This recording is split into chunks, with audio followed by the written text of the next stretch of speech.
everyone. Welcome.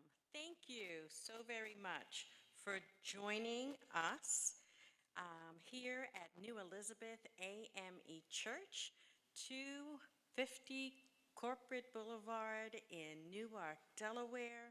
We really appreciate New Elizabeth Church and Pastor Karen L. Washington for hosting us here at our Health and Wellness Fair. We sincerely appreciate that. I want to take a moment to tell you a little bit about who we are and what we are here to do today.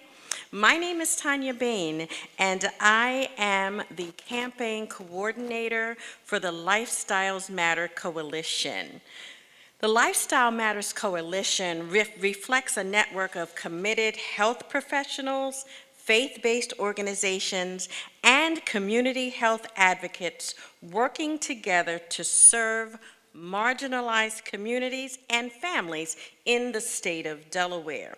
The campaign engages and mobilizes Delaware faith-based organizations, partnering academic, community-based, medical and public health officials and professionals to address the persistent health disparities and vaccine hesitancy in medically underserved areas and populations in a particular census tracts in Newcastle and Sussex counties in Delaware.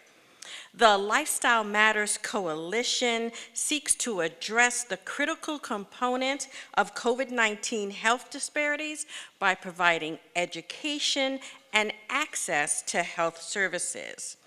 The International Ministers Action Council launched this campaign in March of 2022 in partnership with the Public Health Management Corporation and the Delaware Academy of Delaware Academy of Medicine, Delaware Public Health Administration. Through our collaboration, we have partnered intentionally with trusted, diverse, minority, and Black-owned agencies and practitioners to build a team of dedicated health professionals drawn from these same communities. We promote practical and acceptable ways of health education. We are engaging the community in meaningful ways: vaccine access, immunization education, nutrition and exercise, medication management. We also make sure that we include addressing all areas of health, mind, body, and spirit, because it all counts. We are excited to have someone with us today who's going to share an important message. Let me tell you a little bit about our guest speaker. Dr. Eunice Guanmesia is the CEO of Unity Solutions, the president and CEO of Caregiver Support Foundation, Incorporated. She is a diversity and inclusion strategist, educator, professional coach, author, international speaker, and registered nurse. She is extremely passionate about what she does. I have worked with her side by side, and I've been honored to be coached by the way that she lives her life. She is passionate about global diversity and champions individuals driven by her life experiences. So she comes to us today to share her message about finding purpose in the midst of life's uncertainties, not only from a professional standpoint, but from a personal perspective. So I would like to introduce to you, we lovingly call her Dr. G. Thank you so very much. Welcome, Dr. G.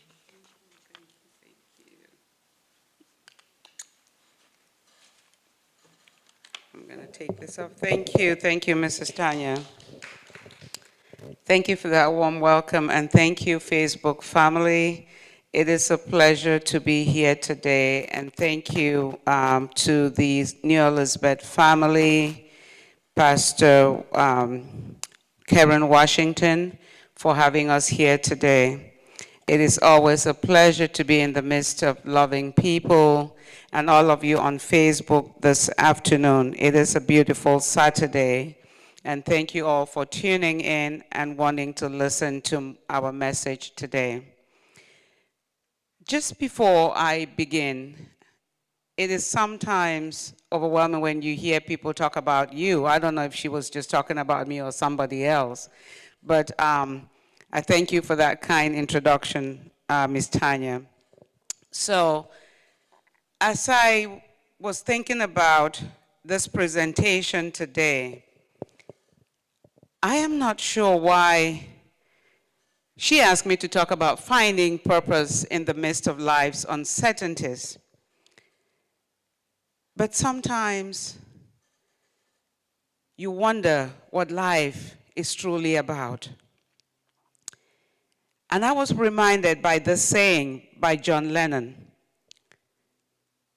life is what happens while we make our plans. Let me repeat that. Life is what happens while we make our plans. So we are busy planning life. Often we say God has another plan for us, but we're planning life. We just want to keep going, but somebody else has a plan for us. But sometimes we don't stop and listen. And people may be wondering, we're talking about health. We're talking about chronic diseases. We're talking about living a healthy life, mind, body, and spirit. The question now may become, why are we talking about finding purpose in the midst of life's uncertainties? I'll tell you why. Because your health ties into those life's uncertainties. When you're not sure whether there's going to be food on the table, your mind is not right. The stress sets in.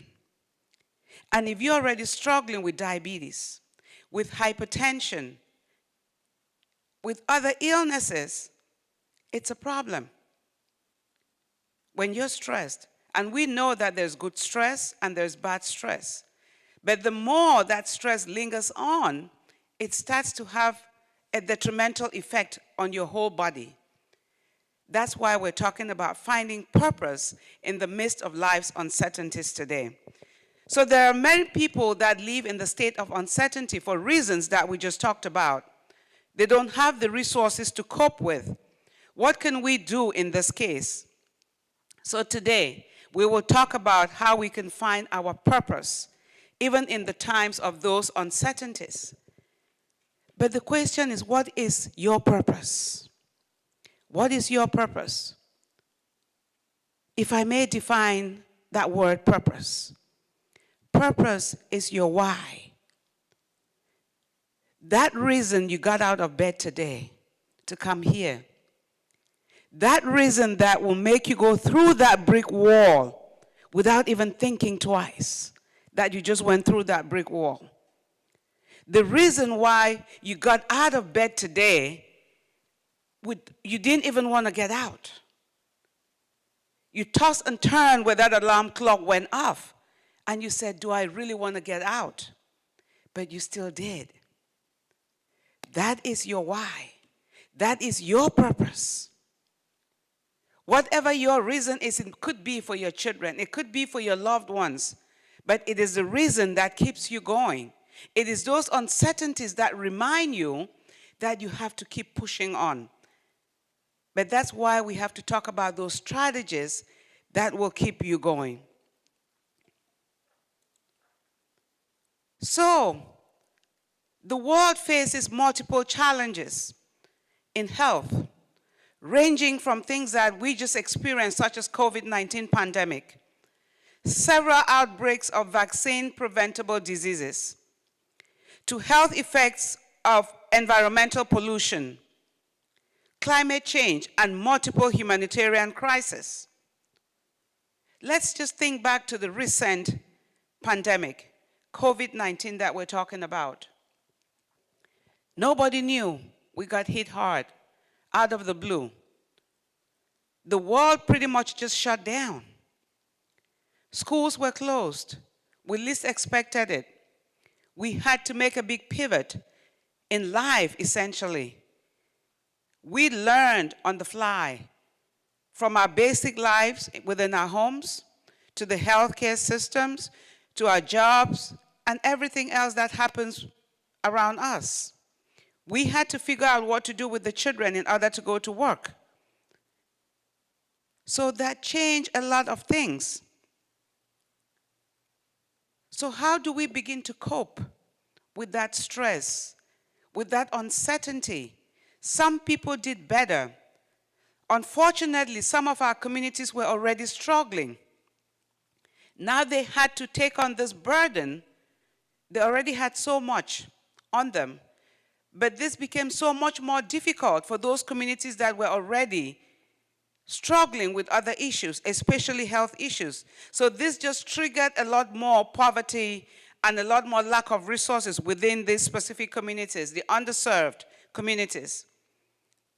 So that's why campaigns and initiatives like the Lifestyles Matter are going around in these faith-based organizations and communities like where we are today to talk about chronic health conditions, how you can live with them, how you can prevent them, or how you can better manage those that you already have and prevent further complications from it.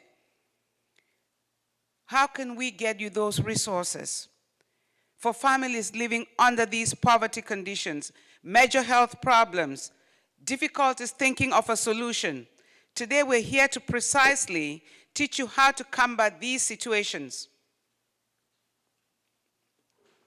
All right? So let's take a special case of COVID-19. Let me give you some statistics. During COVID-19, who was hit hard? Low and middle income families were hit hard. People from the underserved communities, Black, indigenous, and people of color. We saw a big decrease in revenue. Low-income people had a 3% decrease in middle-income households experienced with between 2019 to 2020. The median income of low-income household decreased by 3%, and the median income of middle-income household decreased by 2.1%. In contrast, the median income of upper-income households in 2020 was about the same as in 2019. And this is from the New Pew Research Center analysis of government data. And similarly, 13.8% of middle-income adults and 7.8% of upper-income adults had at least one spell of unemployment in 2020. And this rate, known as the work experience unemployment rate, is the number of adults who experience unemployment at least some of the time during a year as a share of all adults who worked or looked for work in that year. And this is in the low and middle income families. But this is the population that was already living in poverty. So this is serious. So what do we do? Then, so if you can think in the idea of this population already suffering from a lot of the chronic problems. So this is additional stress, if you can think of it. So you can really feel the burden of what COVID-19 has done additionally. These are things that we had known already that existed. We knew that we had been forgotten. Unfortunately, COVID-19, we suffered the brunt of it more than any other community.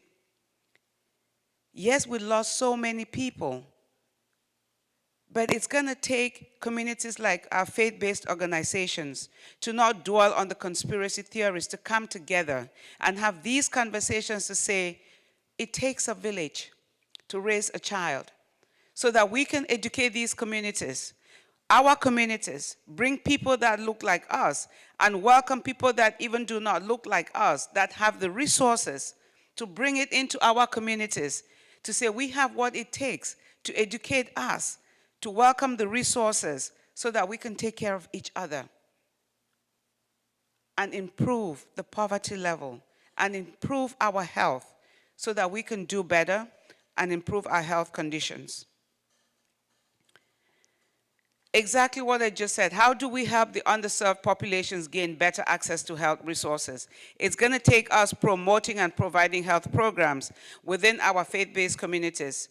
The churches should partner with government organizations with programs like Lifestyles Matter, and that's exactly what we are doing.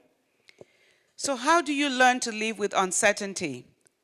Learning to tolerate that uncertainty is key. How do you tolerate uncertainty? It's keeping an open mindset. It's learning to grow. It's learning to know that you're not just going to be in control of everything all the time. It's not rethinking too much of it. It's accepting that you will fail at times. You're going to fall, but the important thing is you're not going to stay down. It's learning how to get back up and keep going, not making a big issue out of it. It's learning lessons from that failure and taking it and not always looking back at that failure, accepting the uncertainty and learning to be flexible. One of the best ways to overcome that fear of uncertainty is accepting that things are the way they are and that we cannot have everything under our control. We have to always get to that place and be in the moment and accepting who you are and being present and knowing that you can not always be in control of everything. Because sometimes I think we want to be superhuman. When you are superhuman, you're going to falter. And when we overthink, we're going to make mistakes. So the key element to tolerating uncertainty is learning to be flexible. Planning has to be a tool that helps us and allow us to adapt to possible changes that may occur depending on the evolution of the situation and our circumstances. All right? The value of hope. I have learned, I used to think that love was a powerful word. I have come to learn that hope is another powerful, powerful four-letter word. I remember a friend saying that hope means helping others prosper everywhere. Helping others prosper everywhere. And Martin Luther King once said, everything that is done in the world is the work of hope. And it is hope that leads us to be active, to dream, to create, to build. Let us fill our lives with hope, and we will see how the uncertainties begin to fade away. Let me repeat that. Everything that is done in the world is the work of hope. And it is hope that leads us to be active, to dream, to create, to build. Let us fill our lives with hope, and we will see how the uncertainties begin to fade away. The first thing to have hope gives meaning to our life. Hope is the state of your mind in which you have to believe. It is said, what the mind of man can believe, it can achieve. So when you have a desire and the intent is there, anything is possible. It is what makes you fight. when you have that intent and that desire, that burning desire. I have a theorist that I believe in, Campinha Bakot, who believes in she uses the analogy of a volcano. When your desire is so hard burning, you know when the volcano erupts, that lava is burning and it's hot. In anything that you have such a burning desire, if you think of that volcano erupting and you have that hope and let it erupt like that volcano, you will do anything your heart desires. So if you just put your mind to it, and that comfort, it grants you that comfort and help you through anything you're going through, that anguish, it will get you through those moments. And the cloud and that peace you will find in what Martin Luther King just reminded us in his saying. So let's fill our lives with hope, and we will see how the uncertainties begin to fade away. Just as simple as that. How about the value of forgiveness?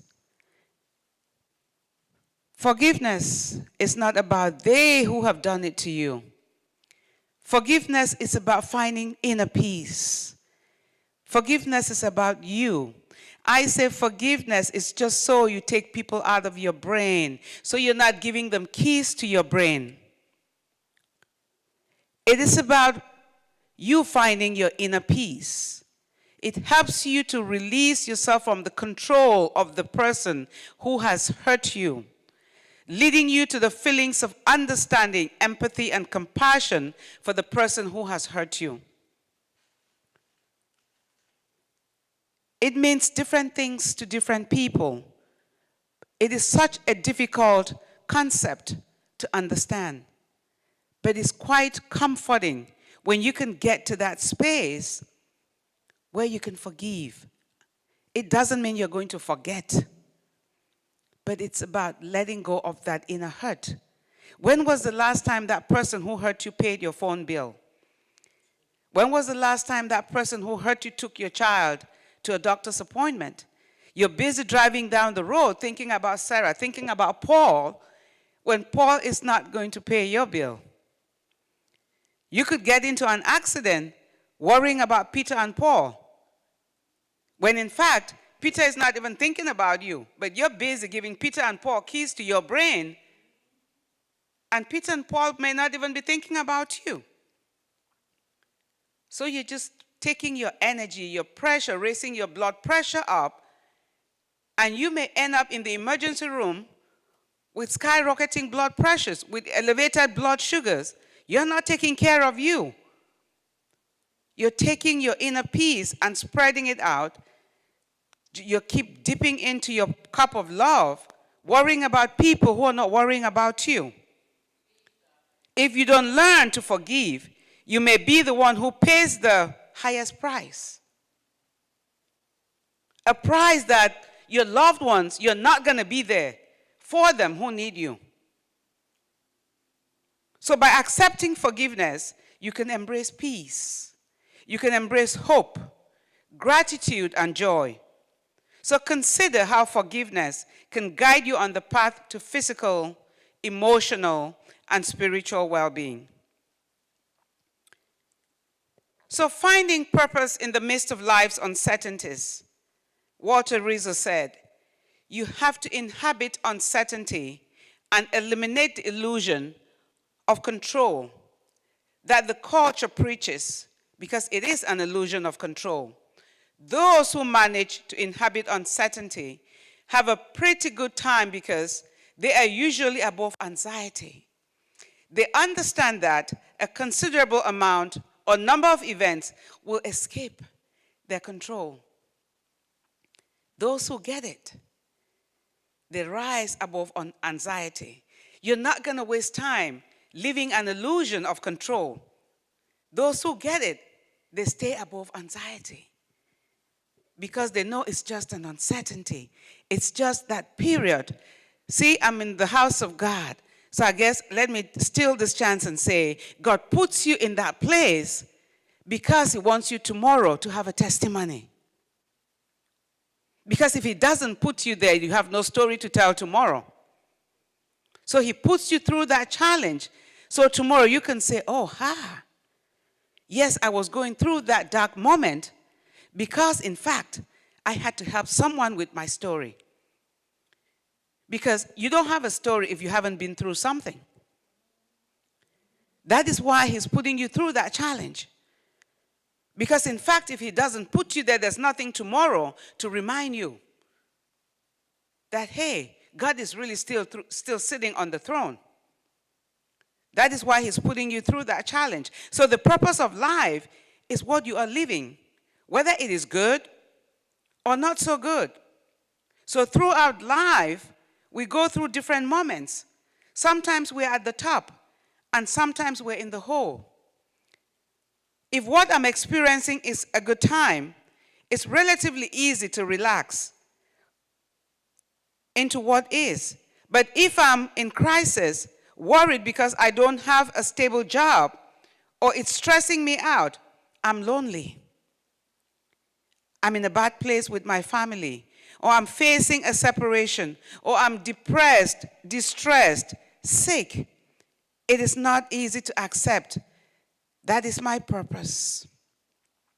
Although perhaps we think it is differently, it does not mean that my purpose is to suffer, but to leave what happens to me, and by living it, deepening it, something little begins to change.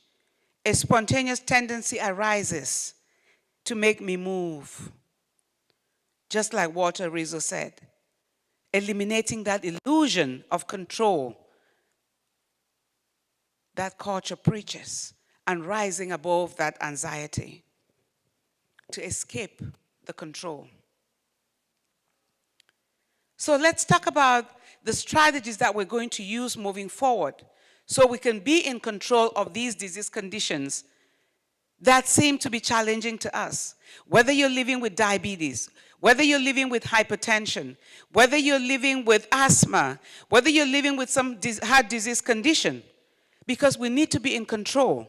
As you know, whether you have diabetes or hypertension, if you do not take control, you may end up suffering from some type of a cardiac problem or a stroke. We don't want you in that space. We want you to be able to take control. How do you take control? It's either following your doctor's orders, taking your medications, watching what you eat, managing your weight, just following the orders. But one of the main things is taking care of you. And taking care of you, one of the things is managing stress, while taking your medications and following all those others that your practitioners have told you to do. Because you cannot give out of an empty cup of love. You must keep your cup of love full. And in order to do that, we're going to talk about these strategies. And number one is keeping hope alive. Keeping hope alive. How do we keep hope alive? Set some realistic goals. You've probably heard of setting SMART goals. Goals that are measurable, something you can measure. How can you measure something like a goal? Let's say we're coming to the end of the year. We often set weight loss goals. That's an easy one, right? We all say we're going to lose so many pounds next year, and sometimes we end up not doing it. Maybe because we were not realistic. Let's just say you want to lose 100 pounds. Is 100 pounds realistic to lose within 2 months, or even a month, or even a year? How long did it take you to put 100 pounds on? How about we say we're going to lose 1 to 2 pounds a week? Is that not more realistic than say you're going to lose 10 pounds a week? I think so. Something that is manageable, little goals to get you to your long-term goal. Something you can easily control and manage is realistic. Something that's achievable and time limited. That is a SMART goal. But it needs to be realistic so you have control, so that you do not give up. Because if you set a huge goal, then you can easily get frustrated. All right? How do you take control? Something you can take control over. We just talked earlier about accountability. taking responsibility, not feeling like you have to be in control of everything, choosing your battles. It's not everything that you're going to do. Choose your battles in life, okay? There are many aspects of reality that escape personal control. So exercise it on those issues that you can manage. Increase your emotional well-being and focus your attention only on what depends on you. Be grateful so you can promote your optimism. Get into the practice of maybe just choosing 3 things a day that you're grateful for, and do some journaling. Every day you get up on a daily basis, try to journal 3 things you're grateful for. Just being alive and waking up and breathing in the morning is gratitude. What are you grateful for on a daily basis? And write that down. Practice some gratitude and see what happens. Find that place of peace and manage your attention and seek support. Sometimes as humans, we turn not to ask for help. We want to be superhuman. And when you ask for help, accept the help when it's offered. Don't just take everything upon yourself. Find that support system, people you can rely on. And when they offer the help, please take the help. Do not try to do it all. Strategy number 2, keep the will. Willpower is powerful and a multi-purpose tool. Willpower has to do with your motivation, your self-esteem, and frustration tolerance. In short, a good balance and emotional regulation, but also how the achievement of the purpose is raised and planned. So how do you keep the will? Again, a clear and realistic objectives that you set for yourself. Making sure that you're breaking those objectives into mini challenges and mini action steps. Break them down into small goals. Again, in achievable and measurable steps. How are you going to get to that big milestone? Small mini steps. Publicly state the objective. Why? I'm not saying go out and share your big dreams, because there are dream stealers out there. Trust me. But find yourself an accountability partner, somebody that you trust, because when you share something with a trusted partner that can hold you accountable, you've put it out there. You yourself will feel bad when it's not achieved. Someplace, write it down. I have this thing I do. It's all over my bathroom mirror, in my computer room, so I can see. Because if you don't write your dream down, it's just wishful thinking. You got to remind yourself your to-do list. Because guess what? There's only 24 hours in a day. My sister, one of my sister friends, says she doesn't do time management anymore. She does task management, because it's only 24 hours in a day. And if you can write down all of your tasks and do your check-off list, it's far better than worrying about 24 hours, because whether you do what you said you were going to do, time is ticking. 24 hours will go by, and you might not have achieved what you said you were going to achieve. So how about you write all your tasks and keep checking them off, all right? But be sure to have that accountability partner and write it down. Also, another thing is celebrating every single achievement. There is no small achievement. Celebrate every achievement along the way. And also accept when you fall. I said earlier, it is not how many times you fail that matters, or how many times you fall that matters. It is how you can get back up and keep going. Because that failure is your gateway to success. Failure is your gateway to success. It is in that failure that you learn a lot of lessons. And those lessons helps you get to your future self. Those lessons help you improve who you are. Because life is work in progress. And you are a work in progress. I know I am a work in progress. You are continuously learning within your physical and mental abilities or capabilities. You have to come to that understanding and that realization that you're just human and you can only go at a certain pace because life is not a race. Your mental ability has to be in sync. So you go at your own pace and you're going to fall, but keep rising until you succeed. And success to everyone is not the same. So do not look at someone else's success and think that you're a failure because someone else is celebrating success. Their definition of success could be different. So know what your success, what you consider success, and just go at your pace and be patient, and yours will come at its own time. But just don't give up, because failure or giving up is not a solution. And treat others along the way with affection and manage your frustrations accordingly. Also learn how to meditate, because in the process of that meditation, you will find that inner peace and be present in the moment, so that whether you are going through those frustrations, you're also listening to what your spiritual being that you become present with is trying to tell you in that moment, so you can take care of yourself and continue your journey. The third strategy that I like to talk about is keeping empathy. And what is empathy in the difficult times? There is one nutrient that cannot be missing, and that is empathy. Feeling the pain or the needs of others, understanding them, and deciding to be useful. Between feeling and acting, there is a great abyss that not everyone dares to cross in order to create bridges, to mobilize energies and resources for the common good.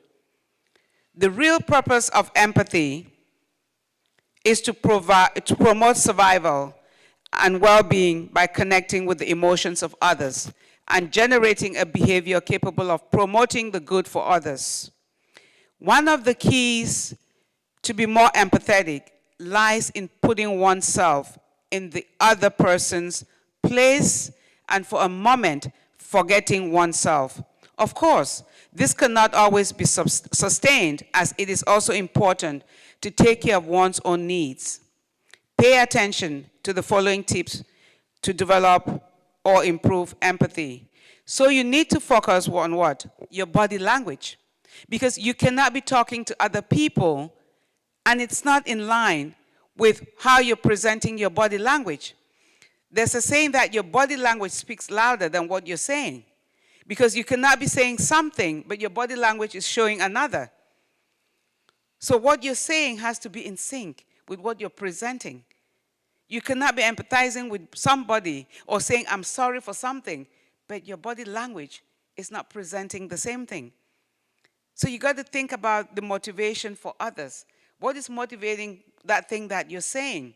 Ask them how they're feeling. And when you're asking, you have to be honest and sincere what your facial expression is saying. And you don't want to lecture to people.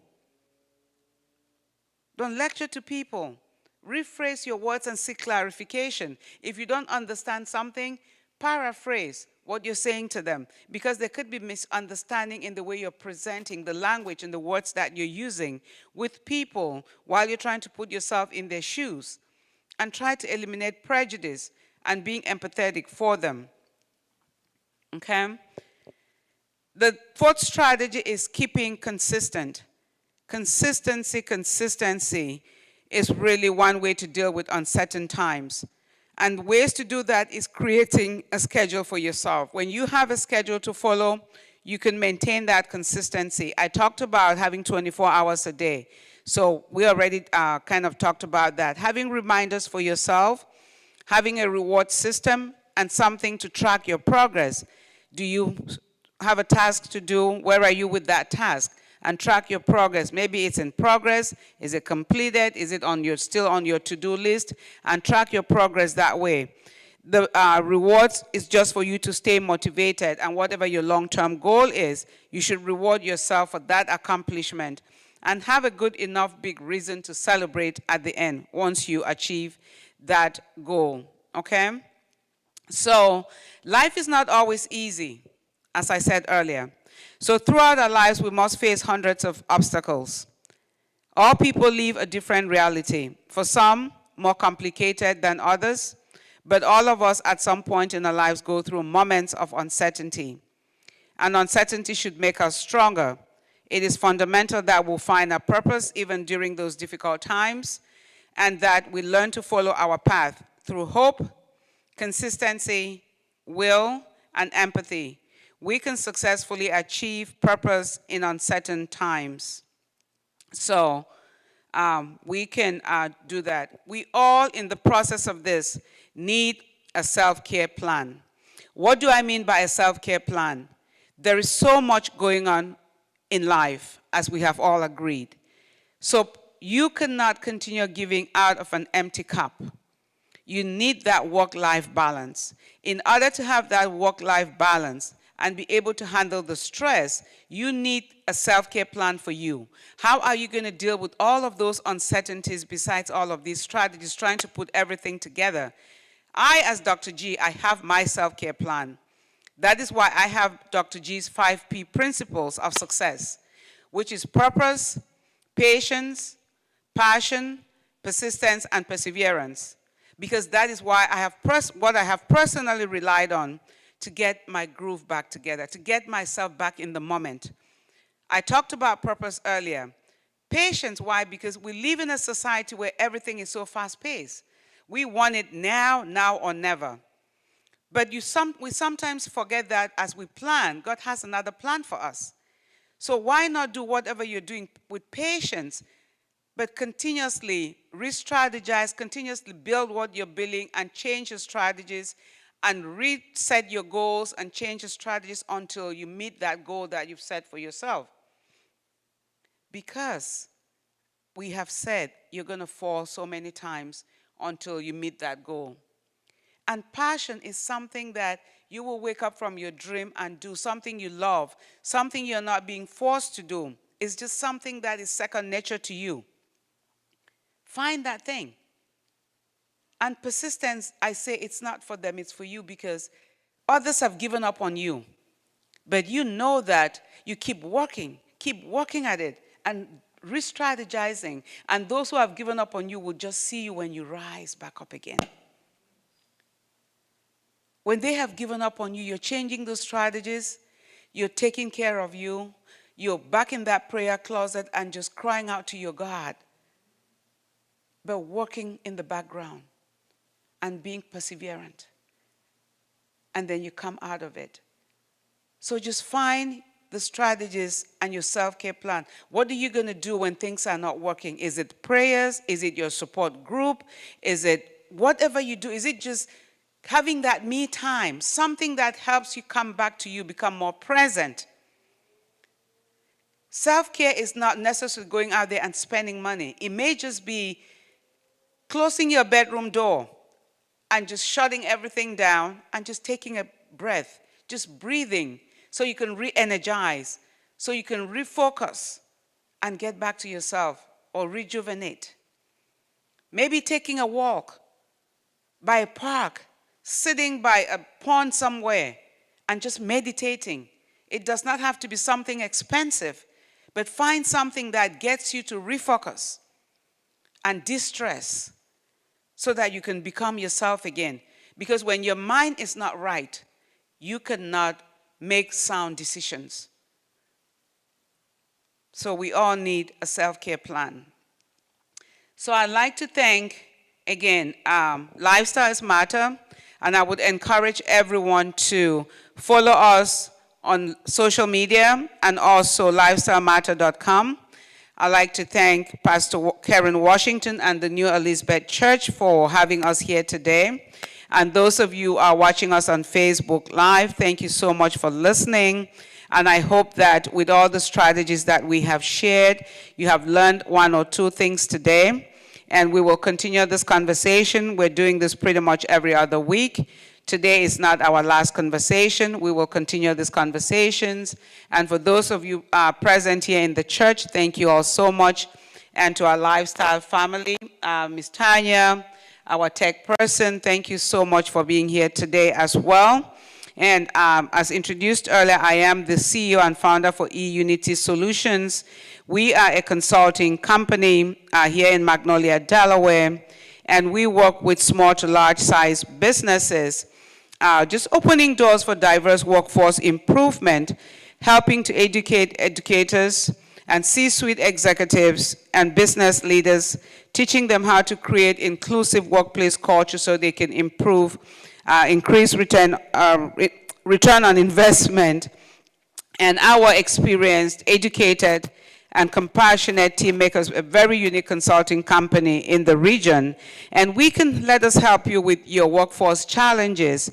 You can reach us on, by email, eunitysolutions@gmail.com, or you can follow us on social media. We're on LinkedIn, Instagram, and Facebook as well. So thank you all so much. And Ms. Tanya, I guess I will hand this back to you. And thank you all so much on Facebook for listening to me. And it's been a pleasure. Thank you, Ms. Tanya. Thank you, Dr. G, to our Facebook family, again, to New Elizabeth for hosting us. We still have a few minutes here at New Elizabeth to come down and get your COVID vaccine, pick up some health and wellness information, learn about how to obtain insurance, and also flu vaccination. So come on down and join us. Thank you again. Remember, stay tuned to Lifestyles Matter because you matter. Thank you, everyone. Bye-bye.